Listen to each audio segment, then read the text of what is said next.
Moinabad farm house drugs case విషయంలో కీలక అంశాలు వెలుగులోకి వస్తున్నాయి. పోలీసులు దాదాపు నెల రోజులుగా నిఘా పెట్టిన తర్వాతే పక్కా సమాచారంతో ఈ దాడులు నిర్వహించినట్లు తెలిసిందే. ఫిబ్రవరి 13న తాండూరులో మున్సిపల్ ఎన్నికల ఫలితాల రోజు మాజీ ఎమ్మెల్యే పైలట్ రోహిత్ రెడ్డి పోలీసులతో ఘర్షణ పడ్డారు. ఇక ఈ సందర్భంగా ఆయన సీఐ సంతోష్ కుమార్ ను నెట్టివేశారు. ఆ సమయంలో ఆయన ప్రవర్తనపై పోలీసులకు అనుమానాలు వచ్చాయి. తొలుత మద్యం సేవించారని భావించినప్పటికీ తర్వాత విచారణలో ఆయన మద్యం కానిది ఏదో తీసుకున్నట్లు అనుమానం పడ్డారు.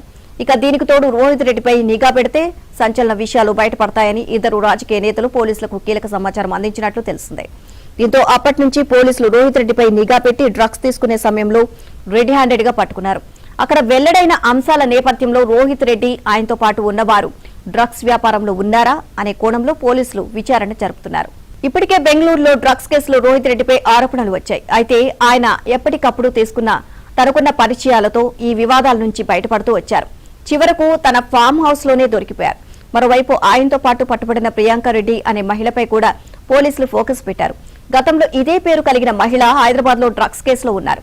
అయితే ఈమె ఒకరేనా అనే విషయం ఇంకా తెలియడం లేదు.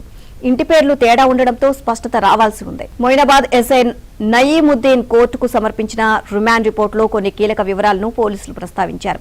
దాని ప్రకారం ఈ నెల 14వ తేదీ రాత్రి 8 గంటల సమయంలో మొయినాబాద్ మండలం అజీజ్ నగర్ గ్రామంలోని రోహిత్ రెడ్డి ఫామ్ హౌస్ లో కొందరు వ్యక్తులు మాదక ద్రవ్యాలతో పార్టీ నిర్వహిస్తున్నారని పోలీసులకు విశ్వసనీయ సమాచారం అందింది.